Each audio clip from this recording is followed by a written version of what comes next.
Compass वाला kitchen मेरी जेब में था, पर असल में वो मेरे अंदर टंग गया था।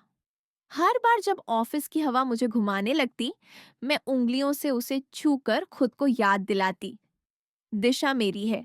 और सच कहूं तो कॉरपोरेट की दुनिया में दिशा बचाना ही सबसे बड़ा खेल है, क्योंकि यहाँ लोग मीटिंग में मुस्कुराते हैं और बाहर निकलते ही तुम्हारी पीठ पर फीडबैक का चाकू चला देते हैं। उस हफ्ते हमारी टीम को एक बड़ा क्लाइंट डेक बनाना था। टाइम कम, प्रेशर ज्यादा और राहुल का ईगो हमेशा की तरह हवा में।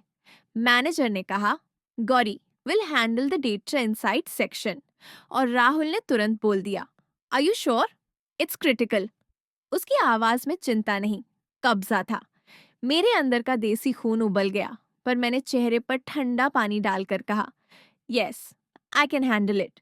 और फिर सीधा अपनी सीट पर बैठकर काम में घुस गई। दिन भर शीट्स, चार्ट्स, इनसाइट्स। मैंने इतना डेटा देखा कि आंखों के सामने नंबर नाच रहे थे। शाम तक सब लोग थक चुके थे, पर राहुल बार बार मेरे डेस्क पर आकर सजेस्ट करता रहा। असल में अपना कंट्रोल दिखाने के लिए, may be you should phrase it like this, may be change this, may be.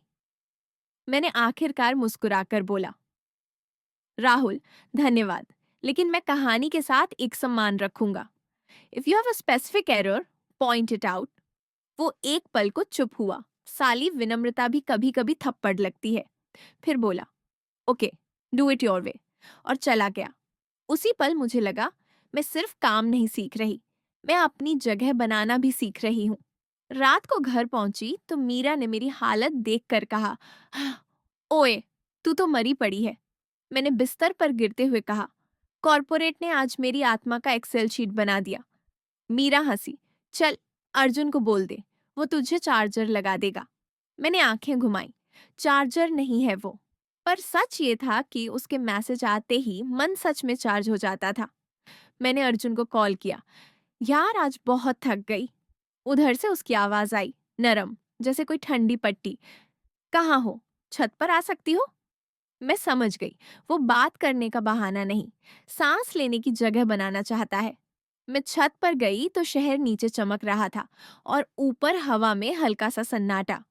Arjun पहले से वहां था, हाथ में 2 कप चाय इस बार, क्योंकि उसे पता था मैं कॉफी से ज्यादा आज घर चाहती हूँ। उसने कप दिया, आज तुम जीत गई। मैंने चौंक कर पूछा, किस में? वो बोला, खुद में। तुमने राहुल के सामने झुके बिना काम किया। मैंने हंसकर कहा, तुम्हें कैसे पता? अर्जुन ने कंधे उचकाए। तुम्हारी आवाज में आज वो मैं कर लूंगी वाला टोन था। और ये सुनकर मेरी थकान थोड़ी पिघली। मैं दीवार के सहारे खड़ी रही, चाय की भाप में चेहरा छुपाते हुए बोली, पर डर लगता है। ये लोग ऐसे हैं, आज तारीफ करेंगे, कल क्रेडिट खा जाएंगे। अर्जुन ने बहुत शांत होकर कहा, तो तुम अपना काम डॉक्यूमेंट करो और अपना नाम छुपाओ मत। मैंने उसकी तरफ देखा, तुम मुझे इतनी प्रैक्टिकल बातें क्यों सिखा रहे हो? उसने हल्की मुस्कान के साथ कहा, क्योंकि रोमांस से पेट नहीं भरता गौरी, पर रोमांस पेट भरने की हिम्मत दे सकता है। और उसकी इस लाइन ने मेरे अंदर कुछ कस कर पकड़ लिया।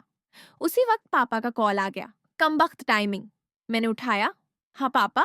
उधर से वही वजनदार आवाज, इंटर्नशिप लगी? मैंने कहा, हाँ। पापा बोले, अच्छा। शर्मा जी फिर पूछ रहे थे, मैं बोल दूं? हाँ। मेरे हाथ ठंडे पड़ गए। मैं छत की लाइट को घूरती रही और बोली, पापा मैंने कहा था ना, अभी नहीं। पापा का टोन सख्त, कब? शहर में रहकर दिमाग मत खराब कर लेना।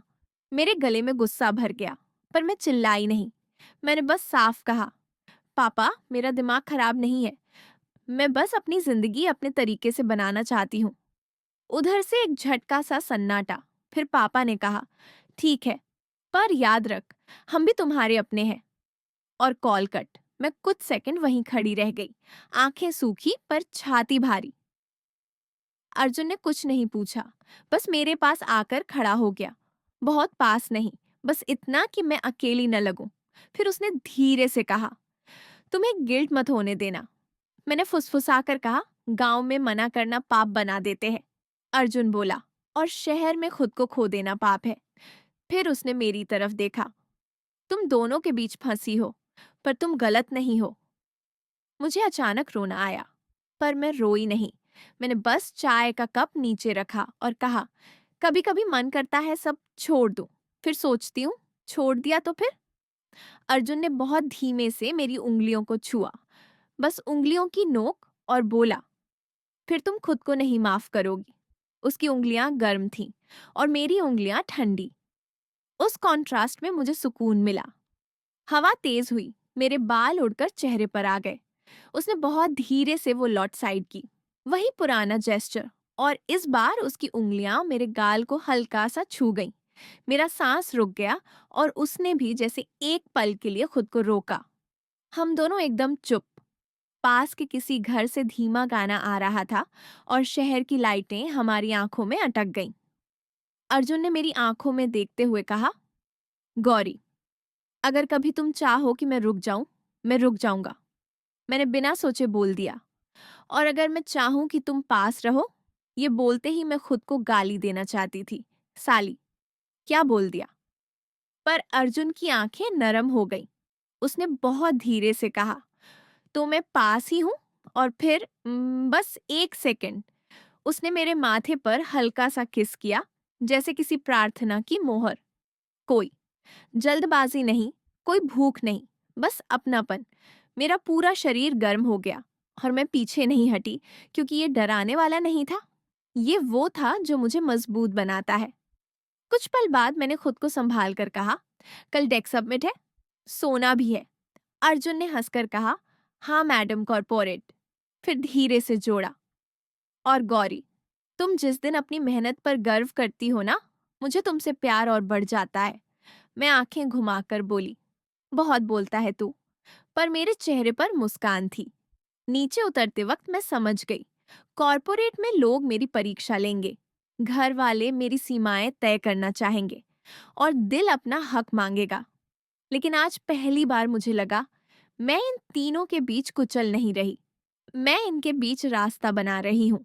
और उस रास्ते में अर्जुन मेरे साथ चल रहा है, बिना मुझे खींचे, बस साथ। और शायद यही असली रोमांस है। कमबख्त।